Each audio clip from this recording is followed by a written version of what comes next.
Olá pessoal, eu sou Vitório Aquino e nesta aula nós iremos discutir o tema absolutismo e mercantilismo. Então, vamos definir o que foi o absolutismo.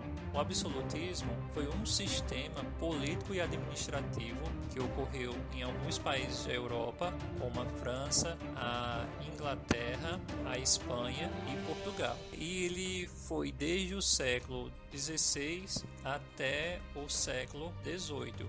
Esse sistema também, esse período, também é chamado de Antigo Regime. Então, quando ele ocorre? Em qual contexto ocorre o absolutismo? O absolutismo ele ocorre justamente na transição, na passagem da Idade Média para a Idade Moderna, onde estava acontecendo várias transformações sociais e econômicas em algumas regiões da Europa a partir do século XII. Essas transformações são o renascimento das cidades e do comércio, e também o surgimento de uma nova classe social, que é a burguesia, formada por bancários e comerciantes. Essa nova classe social que vai ter uma grande contribuição na concentração de poder nas mãos desses reis. E os fatores que contribuíram para esse fortalecimento de poder nas mãos desses reis foram justamente a expansão do comércio, o crescimento das cidades e esse enriquecimento da burguesia. E, além disso, haviam grupos interessados no fortalecimento do poder do rei.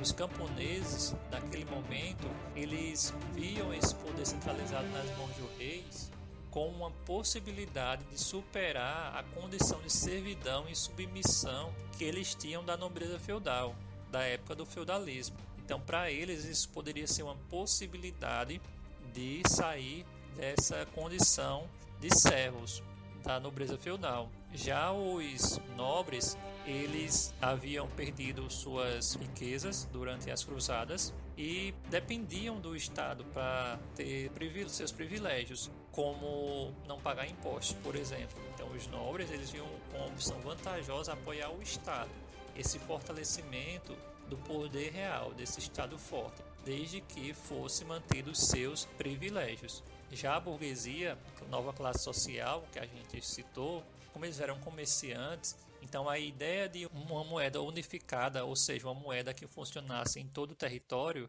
era muito bem vista, pois assim eles poderiam comercializar facilmente. Também eles queriam e estavam lutando para que fosse unificado os pesos e medidas, visto que em determinadas regiões o peso poderia ser em algum canto, em um lugar, e na outra região poderia ser outro. Do mesmo jeito as medidas.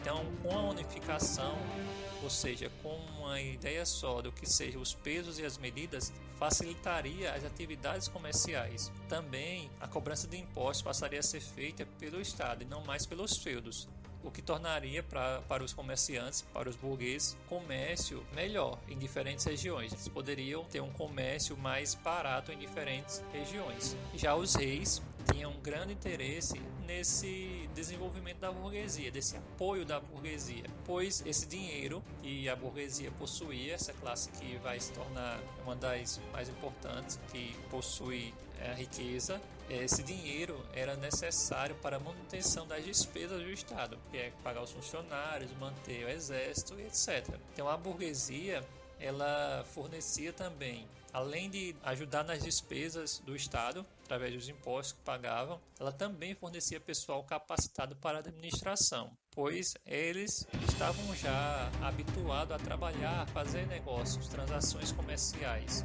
Então, eles já sabiam como lidar com os negócios, e isso também ajudava o Estado e os reis a fortalecer o seu poder.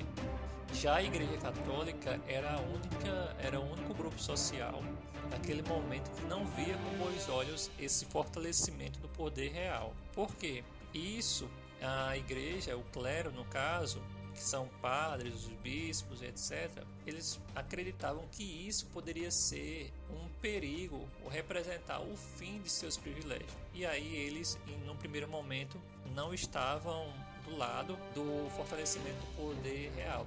Não estavam do lado desses outros grupos, não viam com bons olhos esse fortalecimento do poder dos reis.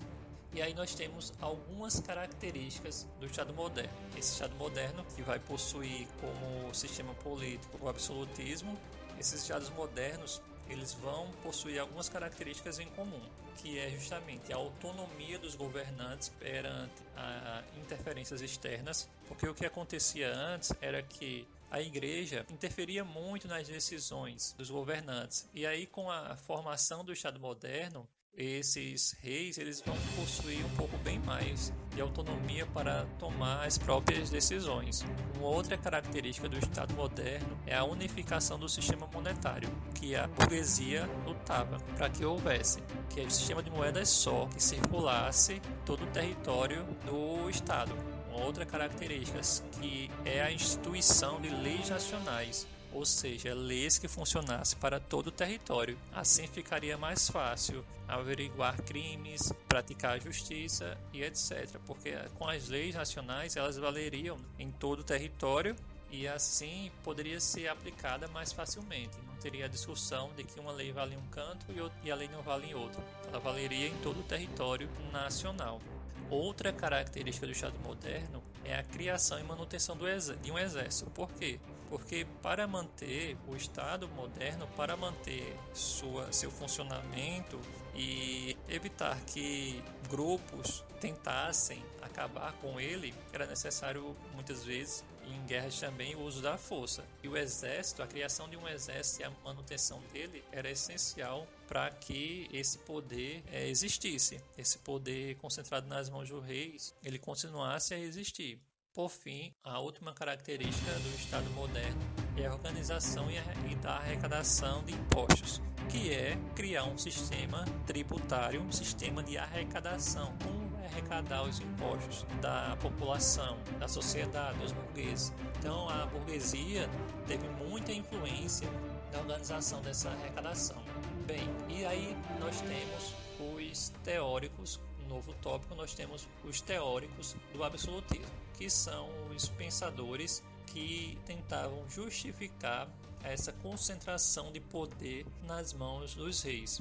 E aí temos dois, Thomas Hobbes, que em sua obra Leviatã, ele argumentou que os homens em seu estado natural viviam em permanente conflito, ou seja, no início, as primeiras civilizações, elas estavam em permanente conflito. Para acabar com isso, com essas guerras entre os homens, a própria sociedade, ela decidiu renunciar à sua liberdade, ou seja, entregar nas mãos dos governantes do Estado, o Estado que garantiria sua liberdade por meio de um pacto em que a sociedade, os indivíduos renunciavam à sua liberdade, porque seria essa sua liberdade seria agora regida por leis, seria controlada por leis que o Estado criaria, e aceitava o poder de um governante. Então seria um pacto entre sociedade e governantes representados pelo Estado. Um outro teórico que nós temos é Jacques Rousseau. Jacques Rousseau, ele defendia que os reis são reis porque assim é a vontade de Deus. Dessa forma, esses reis poderiam ter poderes quase ilimitados e sem ninguém contestar. Essa teoria dele, de Jacques Rousseau, ficou conhecida como a teoria do direito divino dos reis, onde não se poderia se contestar esse poder deles. Por fim, nós iremos falar agora sobre o último tópico dessa aula, que é o mercantilismo. O mercantilismo ele foi um conjunto de medidas econômicas praticadas por esses estados nacionais entre os séculos XV e até o final do século XVIII. O princípio maior do mercantilismo era o metalismo. O que era o metalismo? O metalismo era um princípio que visava o acúmulo de metais preciosos pelas nações, pois a riqueza das nações naquele momento era medida por isso, pelo acúmulo de metais preciosos. Então, quanto mais metais preciosos a nação tivesse, mais rica ela seria. E aí as práticas do mercantilismo são a balança comercial favorável, que significa o Estado deveria exportar mais. O que é exportar mais? É vender mais do que importar, porque assim ele evitaria a saída de recursos, de metais do Estado. Então a ideia da balança comercial favorável é criar meios para exportar mais e importar menos, que no caso comprar menos de outras nações. Isso pode ser feito, por exemplo, através da criação de taxas. Eu crio uma taxa maior para importação, então eu evito que produtos entrem, e eu posso criar uma taxa menor para exportação, para poder vender mais produtos para fora. E aí temos o colonialismo ou monopólio comercial, que era justamente a prática exclusiva de comércio entre a metrópole e a colônia. Então só se poderia comercializar com a metrópole ou com a colônia. E por fim nós temos o protecionismo. O protecionismo era a cobrança de taxas sobre os produtos importados. Para proteger o mercado interno, os estados eles cobravam taxas altas dos produtos importados. Essa foi a nossa aula sobre absolutismo e mercantilismo. Espero que gostem e até a próxima.